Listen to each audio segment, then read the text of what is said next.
Hello everyone, William Mean here. There's a lot to cover.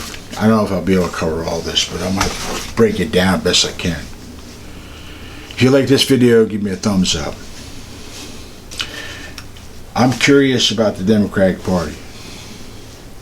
I am well aware how powerful they are. I am well aware that they have vast amounts of resources. They're vocally, powerfully inside and outside the United States, and they have vast amounts of financial resources whenever they need it.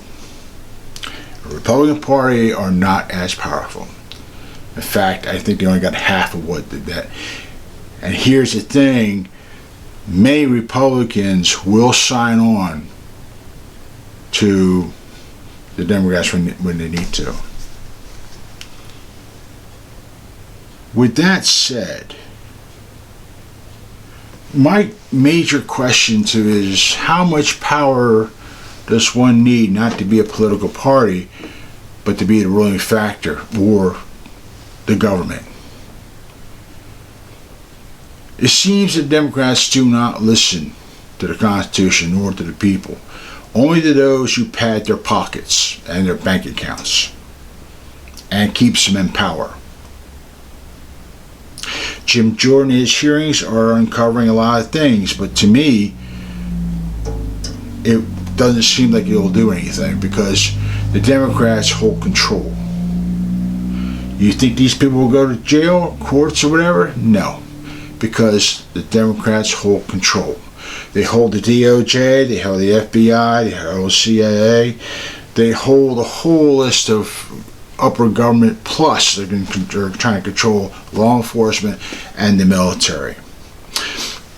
Right after January 6th rioting, they did this thing where they put a fence around it, had National Guard there, and Pelosi and Schumer were worried about how many loyal people were of the Donald Trump and law enforcement, and it should be removed.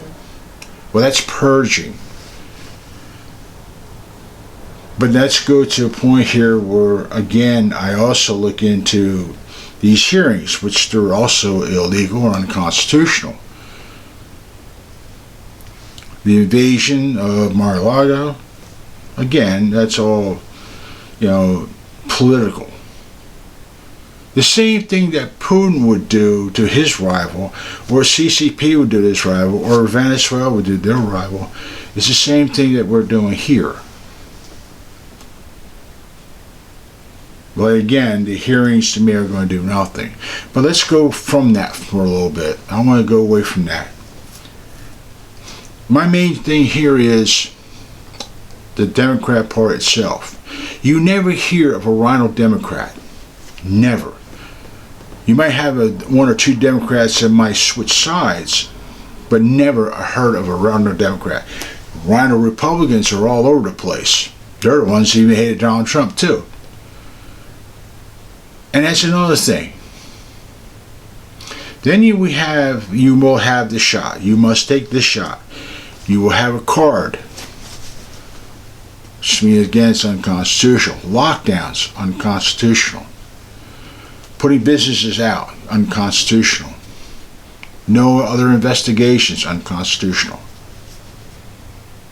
Now, I'm not a lawyer, but damn, it just doesn't seem to make any sense.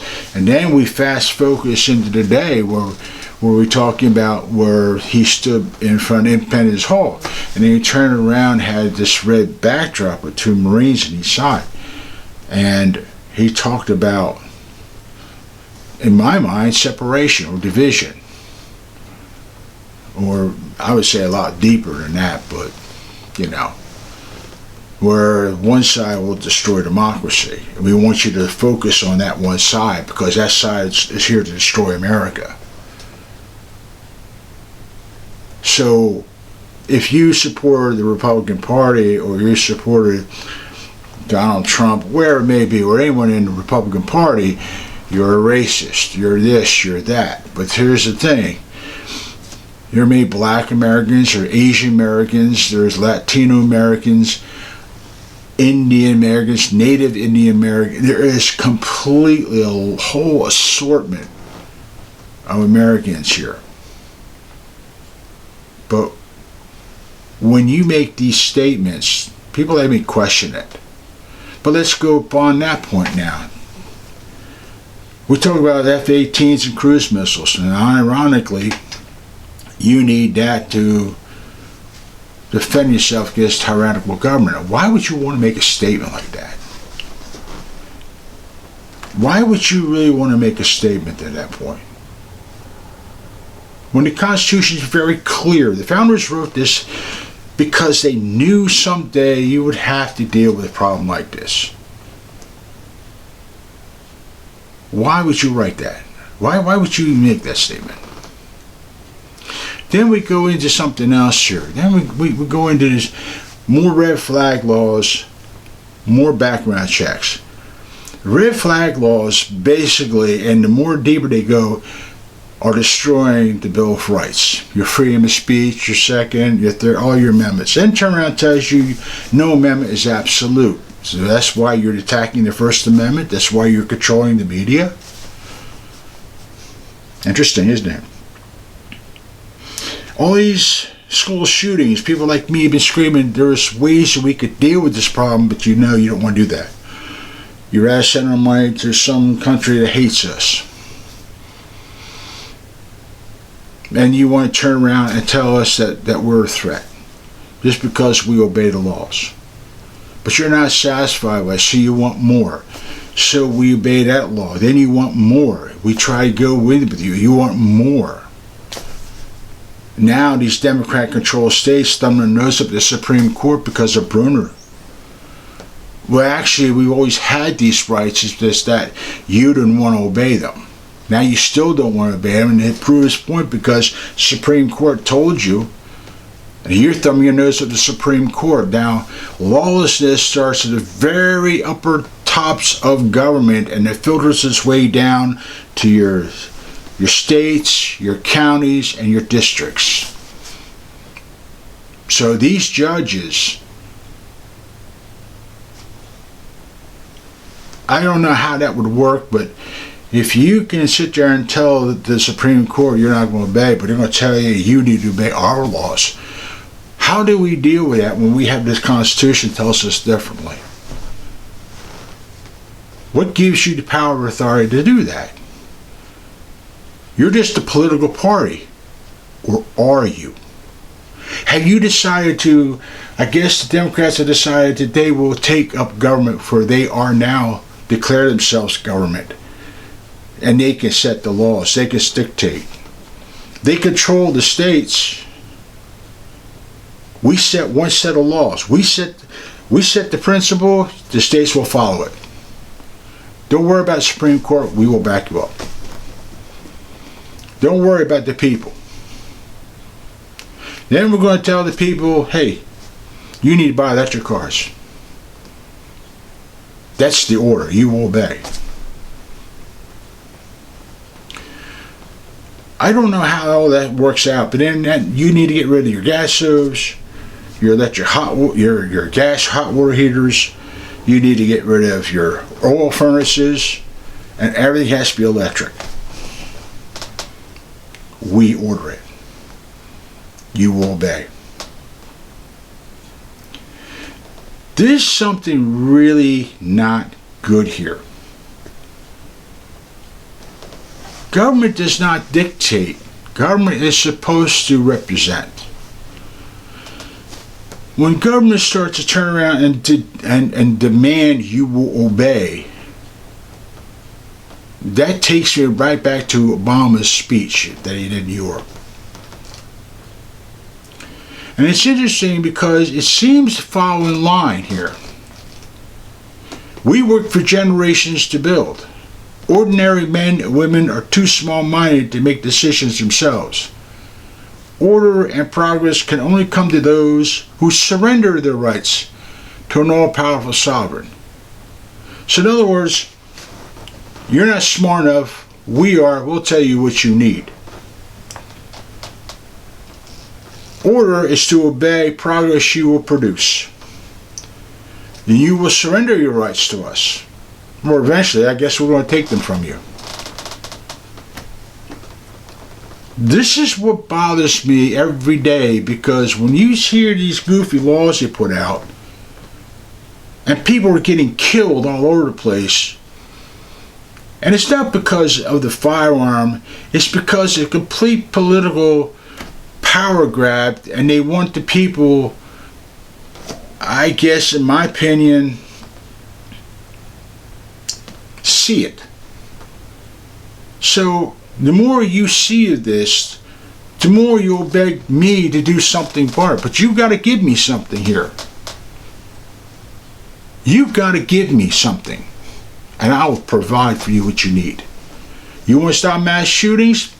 We'll ban every firearm there is. We'll ban the entire Second Amendment. We have to. You want better control of the media? We will ban the First Amendment. We'll control it our way. Don't worry about the court systems. We'll provide different sides of laws for that. This is what bothers me, because that's where we seem like we're heading for. Take a look at Myanmar. Just recently, a few days, their own government bombed innocent people using a military aircraft. Now, Biden made a very clear statement that you want to take on a tyrannical government, you need to buy F-18s and cruise missiles. Why would you want to make that statement then? And here's a country that already did it. You have Russia entering into a very quiet nation, Ukraine, invaded, who supplied grains around the world and other things like that. It was nothing to hurt the people in Russia. It was his own power, money. And then I look at our own government here, you're allowing all the whole south border to be wide open. Bringing drugs, gangs, illegal weapons, all come across from Mexico. But again, you blame us. You bring the attention to us all the time. School shootings all could have been stopped, but you didn't want to use the money. You want to use money other places. Afghanistan, you left in, all those people got killed. People left behind, equipment not destroyed, people rebuilt and reusing it.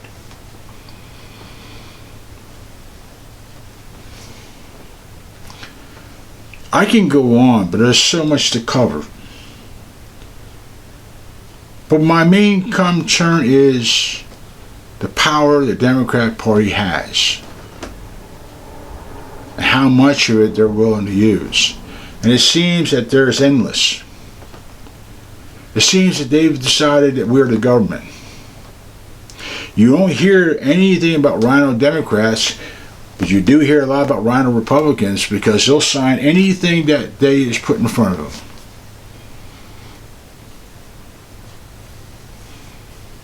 Taking away your rights and nothing is absolute, and making fun of our founders who sacrificed everything. Some lost their families. Some lost their wealth. They sacrificed a lot for us. And you know, the veterans today, you know, the soldiers today, they're out defending this nation, are doing the same damn thing. They're sacrificing everything. And yet for a Democrat Party, or I should say, the ruling factor, I guess I'll call them now, just to thumb their nose up. Yeah, there's something wrong. There's something that's totally off the wall here. There's more to this than what they're not telling us. But think about it. Keep your friends and family close. Do not be afraid to defend yourselves. And I'll see you around.